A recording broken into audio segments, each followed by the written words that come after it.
And we're just about at 450 people, which is impressive on a beautiful summer evening. Welcome to the Beyond Plastics quarterly webinar. We have a great collection of speakers tonight on a great topic. My name is Judith Ank. I am the president of Beyond Plastics. I'm a former EPA regional administrator. I proudly worked at the EPA when it recognized the problems of climate change and PFAS chemicals. And I'm a professor at Bennington College in southern Vermont. There are so many facets to the plastics issue, and we have covered a lot of this in previous webinars. The climate change connection to plastic is very, very significant because plastics are made from fossil fuels, and I want to recommend that you all look at the recent report by Holly Kaufman on plastics and climate change. The harm to environmental justice communities where plastics are manufactured is very significant, particularly in Appalachia, Texas, and the area of Mississippi known as Cancer Alley. We know that plastics get into our streams and our rivers and are still damaging the ocean. And then certainly there's a growing concern about health in plastics because 17,000 different chemicals are used to make plastics. And a lot of those chemicals attach to microplastics that have been found in different parts of our body. So the question we get at Beyond Plastics quite a bit is, if you're not using plastic, what is the alternative? And I think of this in two ways. The first, which is most important, is reduction of packaging, for instance. And if you can't reduce it, then certainly switch to refillable and reusable products. And then if it can't be reusable and refillable, then certainly metal, glass, paper, cardboard are suitable alternatives for many applications. And they're made from recycled material, and unlike plastics, they are recyclable. So what does this mean in real life? That's what we're going to tackle tonight. Before we do that, I want to make two quick announcements that I promise not to repeat incessantly. One is I teach a class on plastic pollution through Bennington College, and it's open to the community. People can audit this class from all over the world. In fact, we have folks from different countries auditing the class. It's Wednesday evenings at 7 o'clock. It's just 7 o'clock Eastern. It's just a 7-week class, and it starts right after Labor Day. The first class is Wednesday, September 3rd. And it goes for 7 weeks. So my colleague Andrew Craigie just dropped the registration in the chat. You can also get it at our website, beyondplastics.org. And I want to thank my colleague Andrew Craigie and Eve Fox for their help in pulling together this webinar. The second announcement that I'm really excited about is we wrote a book. It's called The Problem with Plastic. I wrote it with my colleagues at Beyond Plastics and also a wonderful young writer, Adam Mahoney. This was a labor of love. It comes out it comes out December 2nd. And I want to urge you to pre-order the book. I have learned about the importance of pre-order. If there's a lot of pre-orders from around the country, then the big book buyers are more likely to buy more books. So go to wherever you buy books, hopefully from your independent bookstore, or go to the website of our publisher. We love The New Press. They are a nonprofit publisher based in New York City. They published The New Jim Crow by Michelle Alexander. We're honored to be associated with The New Press. So just go to thenewpress.org and you can get a 30% discount on the book. Initially, it was going to come out in January. It's coming out in December, kind of part of the like New Year, New You theme. So, you know, nothing says happy holidays like microplastics in your brain. So get the book, try to get your local library to order it. So we have three great speakers, and I want to frame this a little bit. We are policy wonks, and I'm going to touch on policy after our three speakers present. But we often are asked about alternatives to plastics, and we need to mainstream alternatives to plastics. We don't want the alternatives to be something that's out of reach for most consumers or too hard for people to find. And it reminds me a little bit about where we were on organic food about 25 or 30 years ago. And I remember when my son was very young, both my husband and I were working at nonprofits. We always have been. So we weren't exactly rolling in dough. So I would buy some food for the baby at the food co-op, mostly organic, and it was expensive. I remember buying apple juice at a very high cost. And I remember one afternoon, my husband went into the refrigerator and reached for the apple juice. And I snapped at him and I said, "No, honey, don't drink that apple juice. That's the baby's apple juice. You drink the toxic apple juice in the other container." Because the organic apple juice was like 3 times the cost of regular apple juice. Now, we want to make sure that this doesn't happen in the space of reusable and refillable products. And it's a supply and demand thing, but our 3 speakers tonight will illustrate how reuse and refill can be mainstreamed and reachable for large parts of our population. So I will introduce each speaker right before they speak, and I want to ask that we hold off on questions until after the 3 speakers.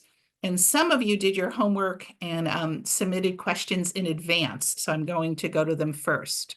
So I'm really honored to introduce Sarah Paiji Yoo, who is the CEO and co-founder of the amazing company called Blueland. They are an innovative company that sells cleaning products that are reusable and not in plastic containers. You can find their products at blueland.com.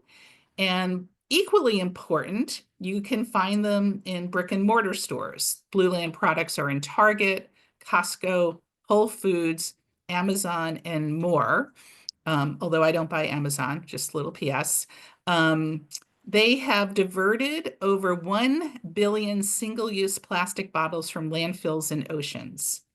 Sarah is a serial entrepreneur and a graduate of Harvard. She's founded multiple consumer ventures and she champions businesses as a force for good.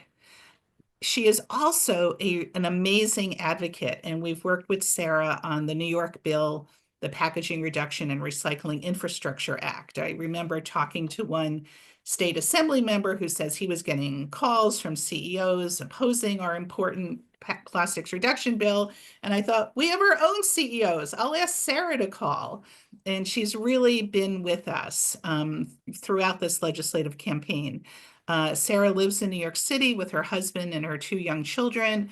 And she was recently profiled in the New York Times. They have a wonderful section in the Times called Sunday Routines. And you can read all about Sarah's inspiring life, what brought her to sustainability. So we are so delighted to welcome Sarah to this evening's podcast or webinar. Thank you, Sarah. Thanks so much for all of that, Judith, and your and Beyond Plastics leadership and everything that you do. I'm going to take over and share my screen. Let's see if that works. Does everyone see that? Yes. Okay, amazing, amazing. Well, hi, everyone. I'm Sarah Paiji Yoo, co-founder and CEO of Blueland. As Judith mentioned, Blueland is on a mission to eliminate single-use plastic packaging, starting with cleaning products. We've been selling our cleaning products for over 6 years now, but that journey actually started about 8 years ago when I became a new mom. So after giving birth to my first son, I was researching what kind of water I should mix with his baby formula. And again, this was 8, 9 years ago. People weren't really talking about microplastics yet. I wasn't aware of it. And so I was really horrified to learn that there were thousands of pieces of microplastics in the drinking water that I was using to make his baby formula. And it was unfortunately not until that point that I really connected the dots between all this plastic production and single-use plastic and how it's entering our waterways, our environment, breaking down and showing back up in the food we were eating, the air that we're breathing, and obviously recently confirmed in our blood, in our organs, etc. And so at that point in time, I decided to cut back on my own plastic consumption. But as well-intentioned as I was, I realized that, I felt like as a consumer, I just had no choice. Like everything seemed to come packaged in single-use plastic.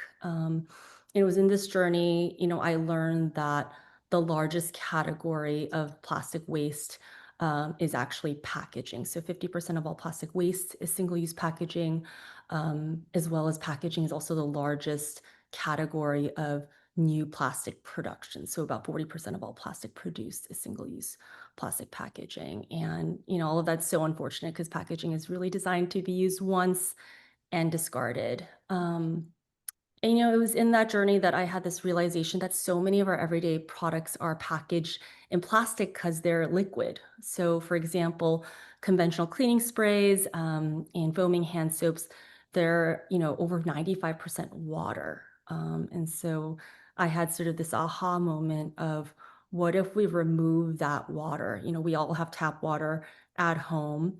And by doing this, could we not create something that was dry that we could then package in a compostable paper instead of plastic? And that's what we ended up doing after 2 years of extensive R&D and over 40 patents granted later. We were able to create this tablet that not only eliminated the need for single-use plastic bottles in cleaning sprays and hand soap, but also really drastically cut the carbon emissions from shipping. So these tablets, for example, that you see on this page, it's over 100 times smaller than a bottle of cleaning solution or foaming hand soap. And to use this, you simply, if you haven't seen these tablets before, you can use one of your cleaning bottles that you already have at home or one of our reusable bottles. You just fill it up with tap water, you drop in a tablet, and at the end of that, you can get a full bottle of bathroom cleaner, glass and mirror cleaner, or multi-surface cleaner or foaming hand soap. Since we launched in 2019, we've launched a wide range of cleaning products across laundry, dishwasher, toilet bowl cleaner. We have a sink top powder dish soap, as well as plastic-free compostable sponges, 100% wool dryer balls, and additional cleaning cloths. And it's interesting because, today, even though we started with cleaning sprays and hand soap, and kind of like the big aha moment for me were these refill tablets, today, the much larger portion of our business is actually in laundry and dishwasher detergent. And when we initially entered these categories, I thought it was just like the plastic laundry jug or that tub that laundry pods come in, or those plastic pouches that we were going to be displacing or replacing with our refill solutions. I didn't realize that, until I started talking to laundry manufacturers and namely pods manufacturers, that thin film that individually wraps each pod, it's actually a material called polyvinyl alcohol or PVA. And that also is a plastic. And while it dissolves and no longer may be visible to the naked eye, because it's plastic, it doesn't just disappear or readily biodegrade, and unfortunately goes down our drains, ultimately ends up in our environment and in our waterways. And so this became a huge passion project for us at Blueland, not only obviously to create convenient single dose replacement for these pods and this newer format laundry sheets, which are also made of this PVA or plastic, by creating these naked laundry tablets, but also beyond that, really just raising consumer awareness around this film as a hidden microplastic, and also really advocating for policy to regulate this microplastic. But we've also realized in this journey that to really maximize our environmental impact, we've had to flip the traditional notions of eco on its head. So, when people hear eco or sustainable, they assume products are like less effective, they're more expensive, they're more work to use. And Blueland, with Blueland, we've known how important it is to have a product where there really are no trade-offs, or where you really feel like you can have it all. So, on the efficacy front, we really formulate our products, really the goal to be just as effective as the major brands. We do extensive third-party testing across all our products on efficacy. We share all those results on our website because we're so proud of how well our products actually work. The products, we really aim for them to also be a money saving. So for example, our cleaning spray and hand soap refills are just $2. And we really want to incentivize people to refill and not have this be a more expensive behavior. And given how much we've been focused on these things, we've been also focused on accessibility. So like Judith mentioned, we're really proud that, today, not only are we available only on our website, which that was kind of used to be the only way you could buy Blueland for a very long time, large length of our journey. But today, now you can find Blueland at Target, Costco, Whole Foods, Kroger, H-E-B, and more. And let's see. And as important as all of that, we're really committed to setting a higher standard for our industry. So as part of that, we only use clean ingredients and safe materials, which is really a non-negotiable for so many families today. Our certifications include being certified B Corp, climate neutral certified, EPA Safer Choice, EWG verified, Cradle to Cradle, Leaping Bunny, USDA bio-based, and so on. And really also beyond our ingredients and packaging, we're also really passionate about using business as a force for good and doing the type of work that we would want all businesses to do. So just to highlight some of that, we have begun converting our suppliers and our largest supplier to become 100% powered by wind and on-site solar. We operate zero waste warehouse and fulfillment operations, as well as, beyond focusing on plastic and emissions. All our suppliers are also fully audited for things like water stewardship, energy and carbon management, and worker social fairness. And lastly, it never has been lost on us that only a small portion of the impact Blueland can have is through the products that we directly make and sell. Instead of convincing individuals one by one to use less plastic, it's always been clear to us that government and policy is a much larger and impactful lever. And so we've been really passionate about advocacy since day one. We're really proud to be a leading business supporter of the Packaging Reduction and Recycling Infrastructure Act here in New York City. And, I guess a few last thoughts on why EPR bills like PRIA are so important to businesses like Blueland. I think one, these EPR bills, they really drive market-wide momentum and change towards circular solutions like Blueland. I feel like so much of our existence, we feel like we've been having to go against the grain and try to lead this education on why, using less plastic is important. I think the more the market adopts this, I think, the easier it is for brands like Blueland. It certainly, helps level the playing field as well by supporting Blueland's ability to be price competitive. We, very firmly feel that it's not fair that, very large companies can use cheap single-use plastic and thus be on the market at artificially low prices, because that price of plastic or that cost of plastic does not fully capture the negative externalities, right? That come with single-use plastic packaging, whether that's the impact on the environment or human health. And so EPR bills certainly help level that playing field. And obviously, it rewards the types of investments that brands like us are making in plastic-free innovation, and helps also accelerate a future where low-waste brands like ours can really thrive. Thank you, Sarah. Is that it? That's it. That's it. Fantastic. It was so good. I Okay. love seeing Blueland grow over time. And I will say, your toilet bowl cleaner product is the only thing that makes me feel excited about cleaning the toilet. I used to hesitate, but now when I use Blueland products, I'm feeling good about doing it. Oh, thank you so much. And I mean, it's really, it's hard to believe the momentum that we've been feeling. And I can say it firsthand. I think when we were getting started, it felt so hard. And now, we're growing so fast. This is nine-figure business. We're growing. This year, we've grown another 80%. We're growing very, very fast. We're very Wow. profitable. So I think Yeah. hopefully that gives a lot of people hope that, behaviors are changing. Consumers are prioritizing using less plastic. Yeah. And you're doing it in a sustainable way. I'm so impressed with your use of solar and zero waste warehouses. So congrats and keep it going. Another business that is an example of doing well while doing good is Plaine Products. And we've been cheering Plaine Products on from the beginning. We got to know Lindsey McCoy, I think during COVID, about right after when Beyond Plastics has started. So we're so delighted to welcome Lindsey McCoy, who is the co-founder and CEO of Plaine Products.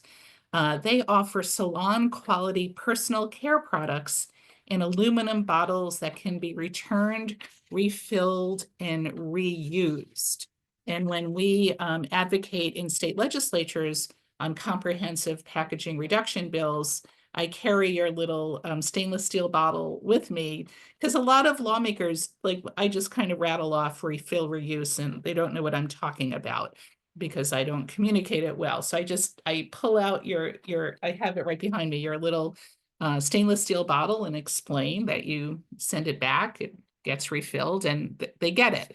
So Lindsey was inspired to start Plaine Products after spending 10 years working on environmental education in the Bahamas, and those are islands that are just full of single-use plastic wherever you look, sadly. All of the Plaine products are vegan, cruelty-free, biodegradable, free of parabens and sulfates. Um, Plaine Products was founded in 2017 as a B Corp and a member of 1% for the Planet. Lindsey has a master's degree from the School of Public and Environmental Affairs from Indiana University. She is currently on the board of Plastic Ocean Project and a volunteer for Citizens Climate Lobby. Lindsey, we're really excited to hear your inspired words this evening. Thanks, Judith. And I mean, obviously, a big fan of you and all the work you're doing. As Sarah said, I mean, we need all the solutions, and policy is such an important part of what we're all working towards. So we appreciate the role that you guys play. I am going to share just to keep me on track. And Sarah and I did not talk about this before, but a theme of business as a force for good. My age, when I was growing up, if you wanted to do good in the world, you did not go into business. You went into nonprofit, you went into teaching, you did something else. So, as Judith mentioned, I went into the nonprofit world. My husband is from the Bahamas. We ended up living there.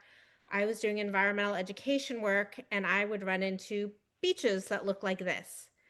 This was around the time 2015 they started saying there could be more plastic than fish in the ocean. And living in an island nation, I saw it in a way that you don't see it in the US. You'd see beaches, you'd see side of the roads, you'd see water. We'd do cleanups with kids and find plastic. We'd end up at dumps and find plastic. I'd go to these beautiful remote places and find plastic. So much like Sarah mentioned, I was trying to figure out how to use less plastic in my life, and I could not find a solution for all of those plastic bottles in my shower. So I'm going to take one step back and just talk a little bit about reuse, and then we'll talk about what we're doing. But the Ellen MacArthur Foundation did some work on different reuse models.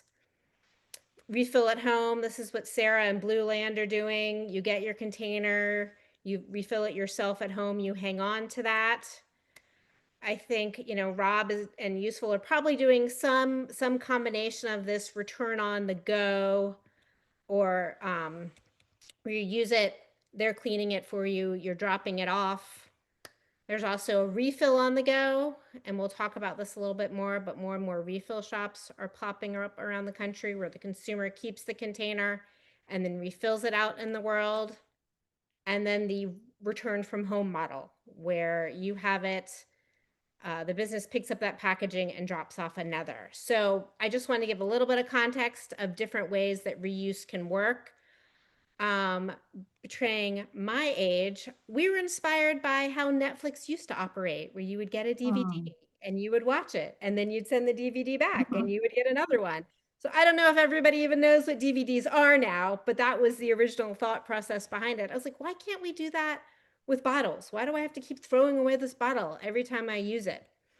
So I called my sister, and she and I, in 2015, 2016, 2017, started working on this idea of reuse. Nobody else was really doing this at the time, taking packaging back, washing, and reusing it.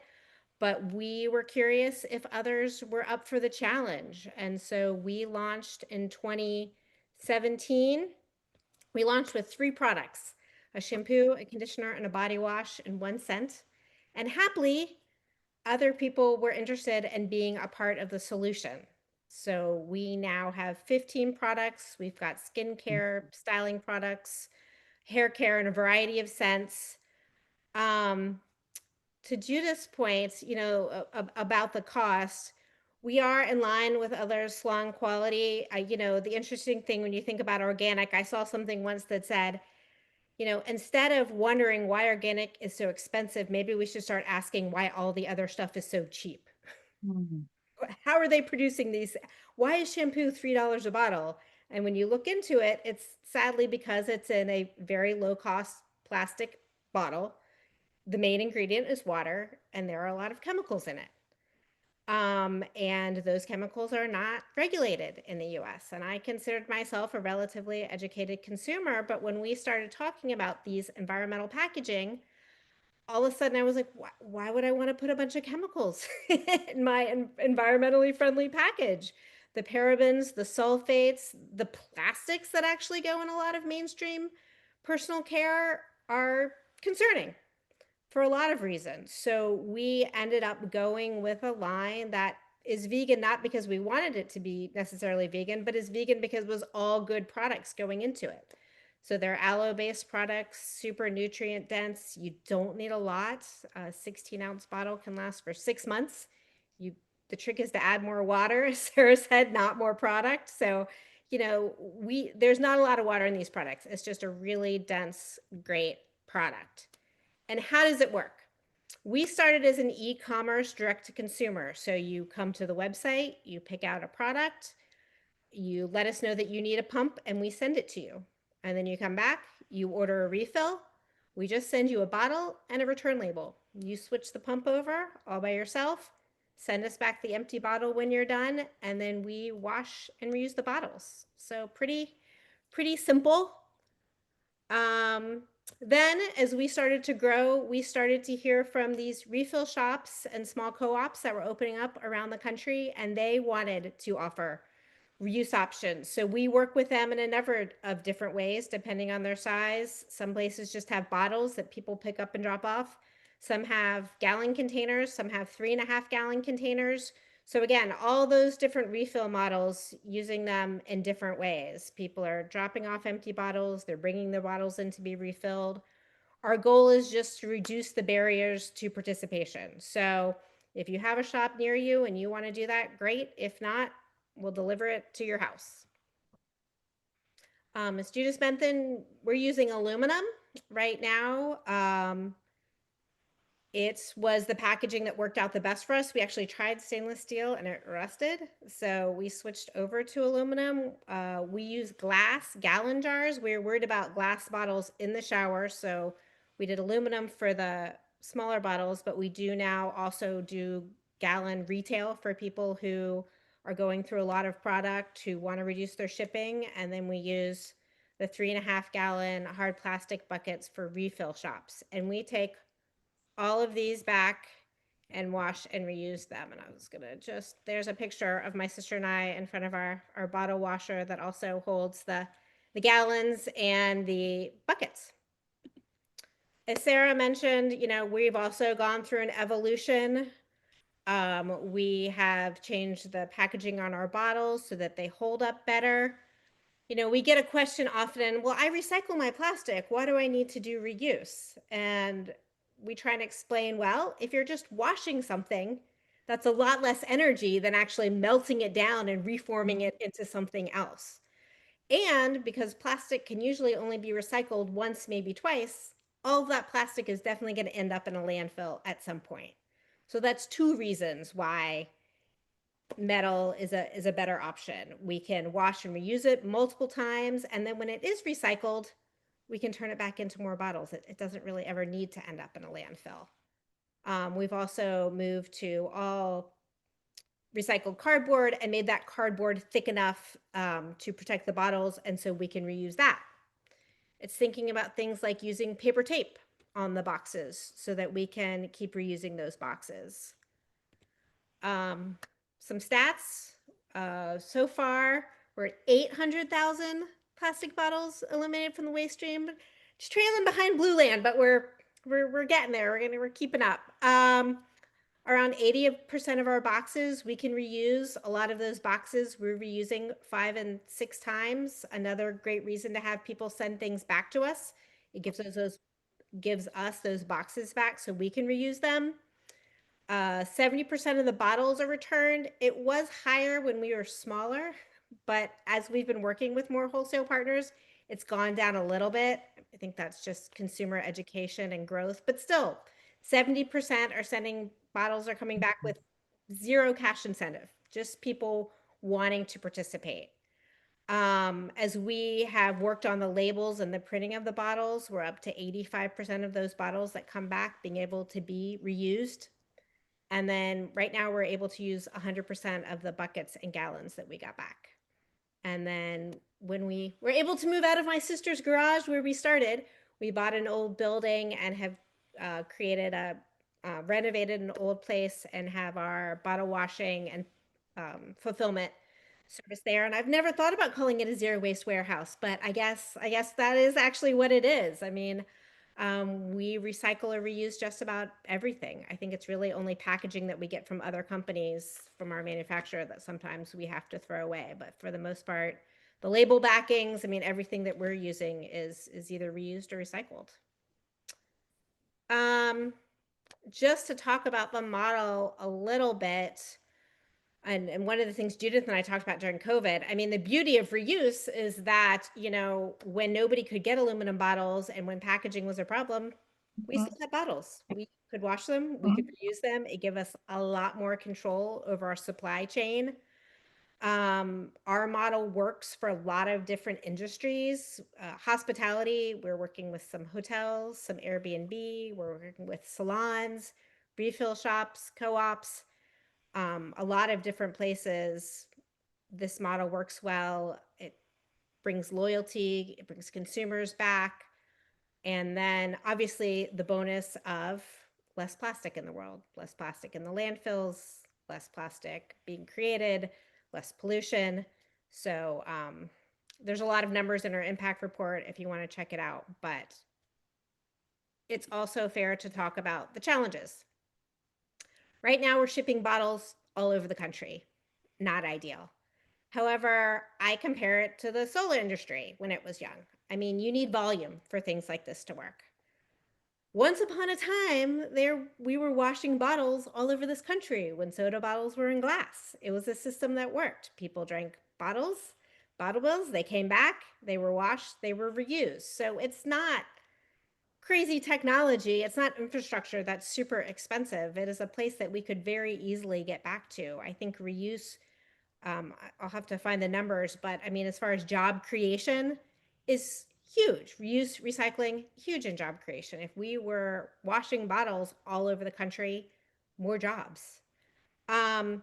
Again, as Sarah mentioned, higher costs for reuse operations. Extended producer would help level that playing field. Right now, our companies are paying a lot more for the work that we're doing to help the planet because we think it's the right thing to do, but we do pay higher costs. We have to charge a little bit more for that. If other companies were forced into doing the right thing, suddenly it would be a much more level playing field. And then, you know, it's always tricky when you're doing something different. We have to work a lot on educating consumers. How does this work? Why do you want to do it? Which is why, again, we appreciate the work of Beyond Plastics and others helping tell that story so that when people stumble across us, it makes sense and it's not just a a blank face. I did want to just mention the status of reuse shops around the country. They are growing. It's been a little up and down. During COVID, they actually grew a lot as people were shopping locally. And then there was a downturn once COVID subsided. Everybody kind of went back to their previous habits of buying in bulk, a lot of waste, buying online. They are starting to come back. This is all from the Refillery Collective. Jamie Durham is doing a great job trying to help pull those right now about 420 different refill shops around the country into more of a group and align them a little bit more. But there are good people out in the world doing this work. There are great shops. You can check out their directory. She's trying to help them move more mainstream, and I think that is something that as a group reuse is trying to move towards is, as Sarah mentioned, helping people realize that you don't need to sacrifice to use environmentally friendly products. And reuse isn't more challenging. We can make it just as easy. We can make it just as convenient. There's a number of different ways it can work. And so these local shops are helping that. And it's fun to also see other larger distributors. I think, anytime you see some money, people start to get interested. Anytime you see success, people start to look at it a little bit harder. So I think the growth and sustaining of that industry is excited, and we're proud to support it. And then a little bit of details. And of course, if you order on Plaine Products, you can get 20% off with the coupon Beyond Plastics. So putting our plug in for them. That was amazing, Lindsay. I'm now going to think of you as the Netflix of hair care products. I remember those red envelopes, and I didn't know that you're in refill stores. So that's another great way. I mean, it's a double whammy. You're supporting the local small business and getting your product. Oh, and they are doing such good work. I mean, Yeah. to have people actually explain and work with consumers is a gift to us. Part of the reason that we haven't gone into some larger stores is, just to be on a shelf in a huge store doesn't really help us if there's somebody there not explaining how it Mhm. works and taking it back and working Yeah. with them. Right, So right. smaller Yeah, stores the for little that. shops lend that, and they're important small businesses. The other thing I wanted to mention was, we all think about talking to restaurants about reducing plastics.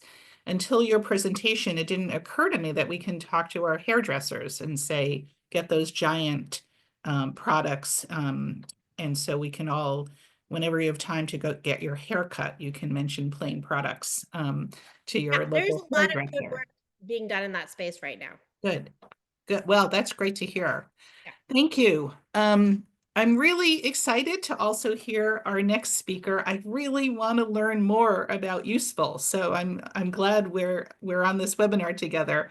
I'm delighted to introduce Rob Kutner, who is the Chief Revenue Officer of a company called USEFULL, USEFULL. This is a reuse program provider that enables colleges to offer takeout meals in 100% plastic-free returnable containers.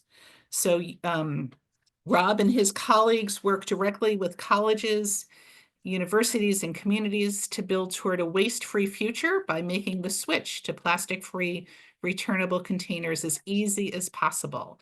They have a stainless steel inventory designed with student health in mind. They offer a safer, non-toxic alternative to plastic containers, allowing students to check out and return the trackable containers, just like if it was a library book. USEFULL is already on some really big college campuses: Emory University, Northern Arizona University, University of Pittsburgh, Montana State University, UMass Lowell, and the University of North Carolina, Wilmington. So they're making this plastic-free, waste-free option the default for college campuses, and they've already diverted 50 tons of waste from the waste stream and counting. So if you've got a kid in college, a niece, a nephew, a grandkid, get your college students in touch with USEFULL. Rob, take it away. Thank you, Judith. Appreciate the intro there. Let me share my screen. While I do, I'll give you, you said you weren't going to, but I'll give you one more plug, because I think it's a good omen that your book will release on my birthday. So I'm looking forward to buying myself a birthday present in December. But thank you. It's great to be here. It's great to be here with Sarah and Lindsey, and appreciate all that Beyond Plastic does. So I'm Rob Kutner. I'm the Chief Revenue Officer for USEFULL. Would like to spend a few minutes talking, kind of go in reverse order and talk about what USEFULL does, though Judith did a fantastic job, a little bit of the why we were founded to begin with, and then a few of our results to date. So we're very proud that we are one of, if not the only, fully plastic-free and tech-enabled reusable program and solution on the market. We pride ourselves on really being a full cycle solution. That means providing plastic-free containers, a really full and robust technology stack to track the containers, make sure that they're coming back. Reuse only works if things are actually coming back. Inventory management to allow operators to kind of seamlessly move away from single-use plastic or reusable plastic, and then all the data that goes with that. So operationally, how we get better, report on what we're doing and why. Like Judith said, while there's a lot of broad applications for this, we are mostly focused in higher education and with colleges and universities. We like this because it's a very nice closed environment where a student can go to residential or retail dining concepts, and when they get something to go, rather than getting it to go in single-use packaging, plastic, or in some cases, like I said, a plastic reusable container, they can get it in a really nice, high-quality stainless steel container. It's theirs for a couple of days. If they need it, then it comes back to dining or a central location, is washed and recirculated. So the really nice part about that is we know that every student that comes and checks something out in a USEFULL container is one piece of single-use packaging that's not hitting the landfill. So like I said, focused in with colleges and universities, and starting to see really nice broad adoption. And the nice part is in really all corners of the US, and hopefully, knock on wood, signing our first international customer in the fall. But we're focused in higher ed, not just because it's a closed environment, because it's becoming an increasingly receptive environment. Most college campuses are thinking about when and how they implement a reuse program, not if. And that's really nice to see. And in a lot of cases, most college campuses have tried some sort of reuse in the past. And we talk a lot about, 8, 10, 12 years ago, starting with reusable plastic containers, was a good start, right? The thought was the right one to move away from single-use packaging and into a reuse model. I call it kind of your glorified Tupperware model. But like most things, the thought process, the technology, the material, and what we know about that material has evolved. And so we see ourselves as having built a better, more effective, healthier program for college campuses and then beyond. And the beyond part, which is the second reason we love college campuses, is that students are great advocates. And so when you're working with students, it's a great way to drive adoption onto a campus that we aren't at the moment, but it's also a great way to impact this giant part of the population early. So college students can get exposed to the concept of reuse. It becomes a part of their everyday life. and when they go to a stadium, they go to their local retail coffee shop, if they're offering or starting to think about reuse models, it becomes not so foreign a concept and almost becomes the expectation. And I'd say that then even takes a step even further to the home when considering things like Sarah and Lindsey are doing. So it's this great way to impact and educate, which is ultimately what higher education is for. So then to take a step back on the why. So the company was originally founded with two missions in mind, and that was number one, to reduce waste, and specifically to reduce waste that's putting strains on landfills, especially plastic, and number two, to try to make an impact on the amount of plastic that's making its way into the oceans and into major waterways and bodies of water. So especially, some of the comments that Lindsey made ring especially true for, we certainly like to think about, we've come a long way, but we like to think about where we started and making sure that we're staying true to those roots. The third major mission at this point that has emerged a little more recently is starting to do more educating on the impact to human health. So the science is pretty clear at this point on what microplastics are doing when they're in plastic containers, making their way into our food, making their way into our body. For those of us that are in this world, it seems very obvious. I think the science is clear, but I think it's largely unknown. And so we do a lot of educating on what microwave safe actually means. Spoiler alert, it doesn't mean it's safe to microwave your food in plastic. It just means that that plastic container isn't going to melt. It is safe for the container. It is safe for the microwave. It is not necessarily safe for you. So those kind of common misconceptions are where we spend a lot of our time in trying to educate people on why they should be thinking about not just reuse, but moving on from more antiquated reuse models that are plastic-based. With that in mind, I just wanted to highlight a couple of our really cool success stories. UNC Wilmington is a coastal college. They're a great example of a school that started with a plastic reusable program.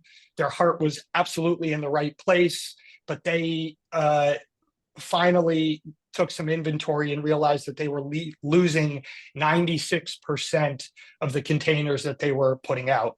And if you're at home thinking that kind of defeats the purpose, you are 100% correct. We replaced that program with a full useful program with tracking and accountability and all the data behind it. And we're really excited that they're now achieving a 99% return rate. The second one that I would highlight on the other side of the country is Northern Arizona University. This is an example of another school that started with a plastic reusable program, introduced useful in a number of their retail concepts and expanding into 8 more this fall, and are already seeing 140, probably north of at this point. It's kind of cool. It's like the odometer on a car, where every mile is ticking a little bit further, but seeing over 140,000 checkouts a year. And as we know, that is the equivalent number of single-use and plastic containers that are not making their way into the landfill. So the last thing I'll say is obviously a nod to all the great work that Beyond Plastics is doing. Policy and leadership matters. So we are certainly feeling some very, very nice tailwinds. We are certainly feeling that there is groundswell from students looking to do these types of programs on campus. But that said, it only takes one leader at a campus to say, that's it. We're moving away from plastic. The science is clear, and these things can happen a lot quicker. So the SUNY system is a great example where there's a single-use plastic elimination mandate by the end of this year. Most of the SUNY schools have made great progress towards that. We think that all plastics are soon to follow. And so we're working with a number of schools in the SUNY system to start to transition them away from either single-use plastic, single-use packaging, or reusable plastic packaging. Thank you, Rob. And I will pause there. Great. Oh, how exciting to end on the SUNY system. We're thrilled with that commitment and praised that. And the California state system has a similar policy adopted even earlier, so that this is wonderful. Rob, I just have a quick question. So the students have responsibility to get your beautiful packaging back. It's like a library book. They do. So do they wash the bowls themselves, or does it go to on-campus washing or a third party? How does it all get cleaned? Yeah, they don't. And that's another reason why we're very focused on colleges and universities right now, because in most cases, they have the infrastructure for collection, they have the infrastructure for dishwashing. We try to make, there's a balance in reuse, in doing the right thing, and it being less convenient than single use, right? And so we're always thinking about how we make it as convenient as possible for the end user or the end consumer. So their responsibility is just to bring it back on time. It is washed by the university in most cases, and in our most successful cases, and then put back out to be redistributed. Great, great, great. Yeah, so many colleges have dishwashing equipment already, so it's just for takeout. Yeah, got it. And we are seeing more and more traditional retail establishments think about dishwashing for things like this that previously didn't. Retail in general was architected on single-use packaging. It was never considered that things might come back.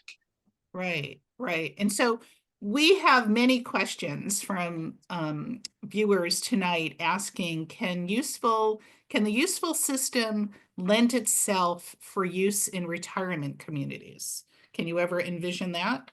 Yeah, it absolutely can. I think it's another great example of a closed community by definition. So we are focused in higher ed because we're still a small and growing company, and you kind of have to earn the right to do the next thing, I like to say. But certainly retirement communities, healthcare systems in general, other B&I corporate campuses are great candidates for this. We have some ongoing conversations and pilots.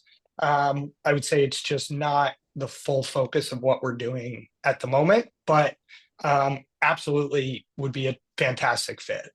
So if we have folks who want to convince their closed retirement community, is it okay for them to reach out to Useful? Yeah, please do. Please do. I mean, Okay. I think especially in talking about that population, the health considerations are even more important. Yeah, absolutely.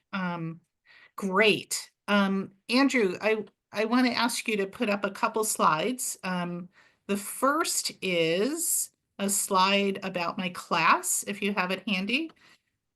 So classes start right after Labor Day, and my class is really great, I'll just say.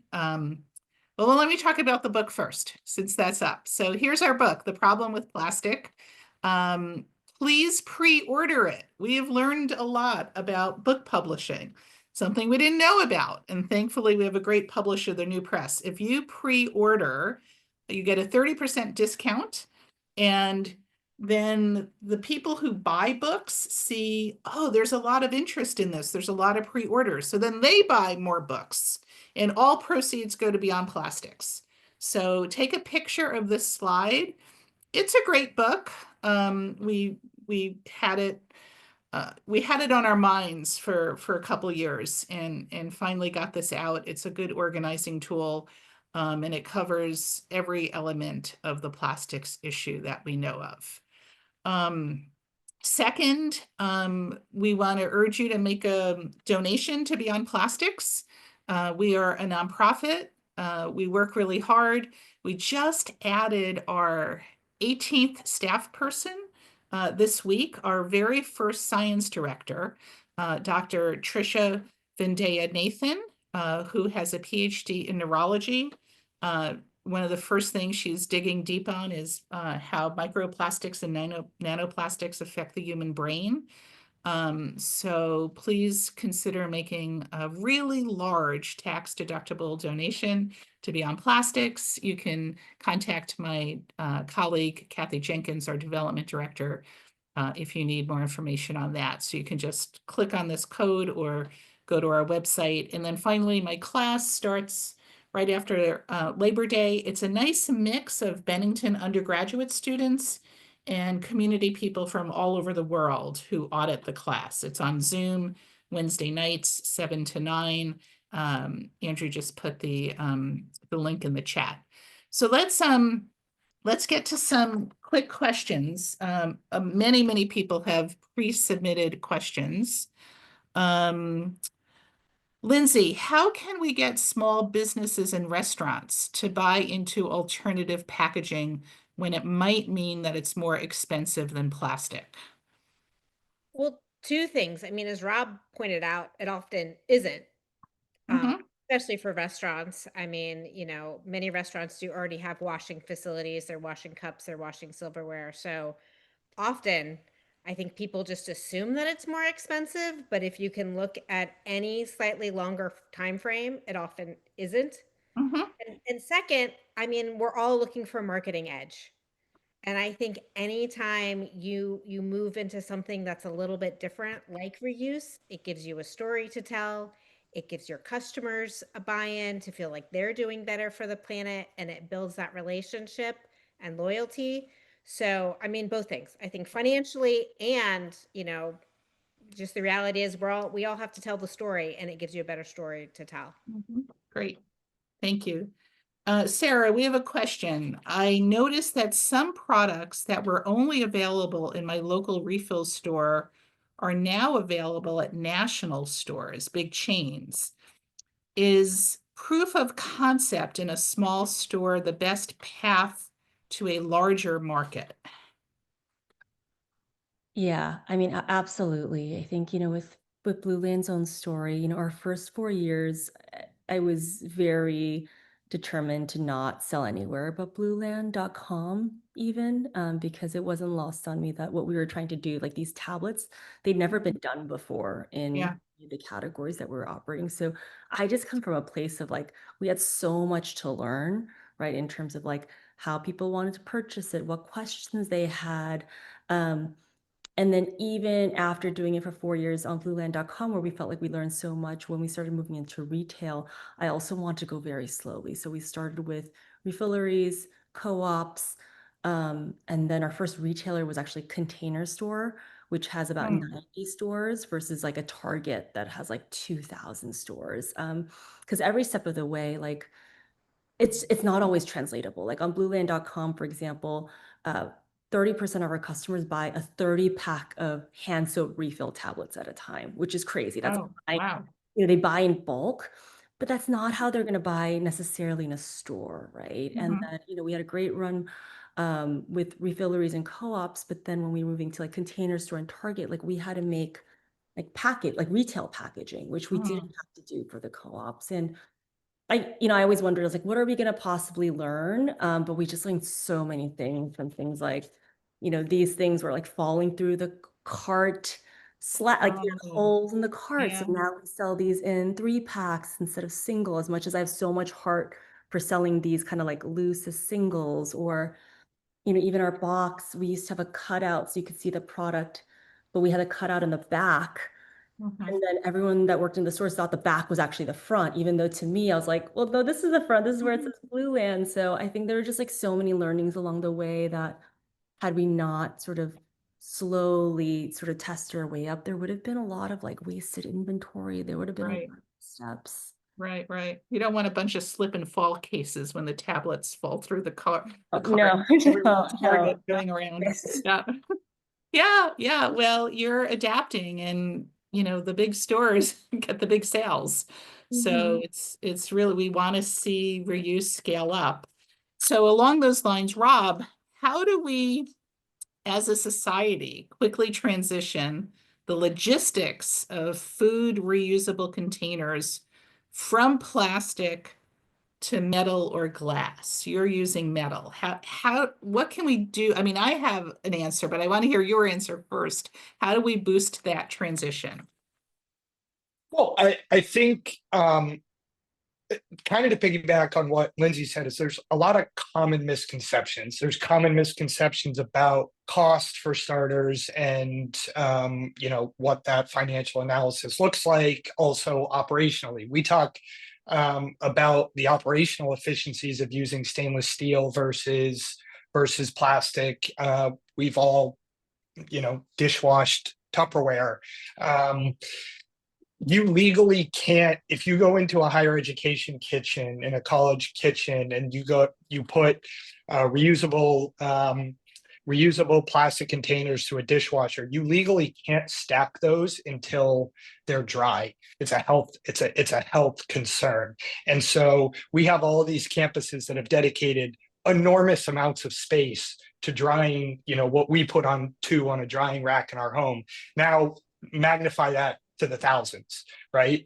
And so when you put stainless steel through high heat dishwashing, it comes out dry, it can be stacked and onto the shelf and be ready to go. So there's a whole lot of misconceptions on what operationally the lift is or where the efficiencies are. But then I think in driving the momentum is just again going back to the operation. It's why we talk so much about health right now. And if people care about it, then people make those decisions on how they're going to change what they're doing. Yeah, especially parents and grandparents. Well, I usually tell this story. I'll tell it real quick because I went through a process as I started with Useful to learn about all of this. And frankly, the plastic and microplastics scared me enough that I went home. I threw out all of our Tupperware. I threw out all of our black plastic spatulas, all the water bottles that the kids drink out of, and I replaced it with stainless steel and glass and all these other alternatives that are easy and better and just better. And I hadn't thought, about the experience that I think about now. And I think the more people that live that, take that over to their professional lives and drive change in wherever that professional vertical is. Yeah, that's a great story. And I think it's being replicated all over the country. I mean, I hear this a lot. And lately I've been hearing it from couples that are trying to get pregnant, and their doctors tell them, get rid of all the plastics in your kitchen, which is a couple people have told me that story, which is really interesting. So, and another answer is, how do we get this transition to happen? It takes money. It also takes public policy. So many people have heard extended producer responsibility legislation, which in New York, we have renamed the Packaging Reduction and Recycling Infrastructure Act, because it's not your grandmother's EPR bill. And we came very close to passing it in New York. It passed in the Senate. It got to the Assembly floor, didn't pass the final night of session. We're going to come again back in January. What that bill does is require a 30% reduction of all single-use packaging over 12 years. It requires the 17 most toxic chemicals used in packaging, including PFAS, lead, mercury, etc., to be eliminated from all packaging. And it puts a modest fee on packaging. That money flows to local governments to support recycling programs. That's good. It doesn't help us on the plastics front because most plastics are not recyclable, but the money is also for refill and reuse. So that's a funding source to build the reuse refill infrastructure. So for instance, if SUNY campuses need to install more dishwashing equipment, they've got the funding source to do that. And right now, we as taxpayers pay to get rid of all that single-use plastic and other single-use packaging. So if you're a New Yorker, contact your state legislators. It's Senate Bill 1464. Our wonderful Senate champion is Senator Pete Harckham. In the Assembly, it's 1749. Sponsor is Assemblywoman Deborah Glick. Very similar bill introduced in the state of New Jersey by Senator Smith and Assemblymember Kalazes-Gill. And the other laws in this area that have adopted, they mostly just put a fee on packaging and don't provide the reduction requirements that we're looking for.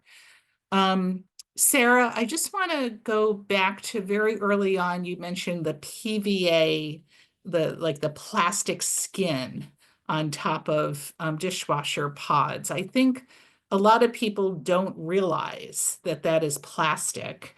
So I'm glad you touched on that. And tell us what the alternative to the plastic skin dishwasher pod is.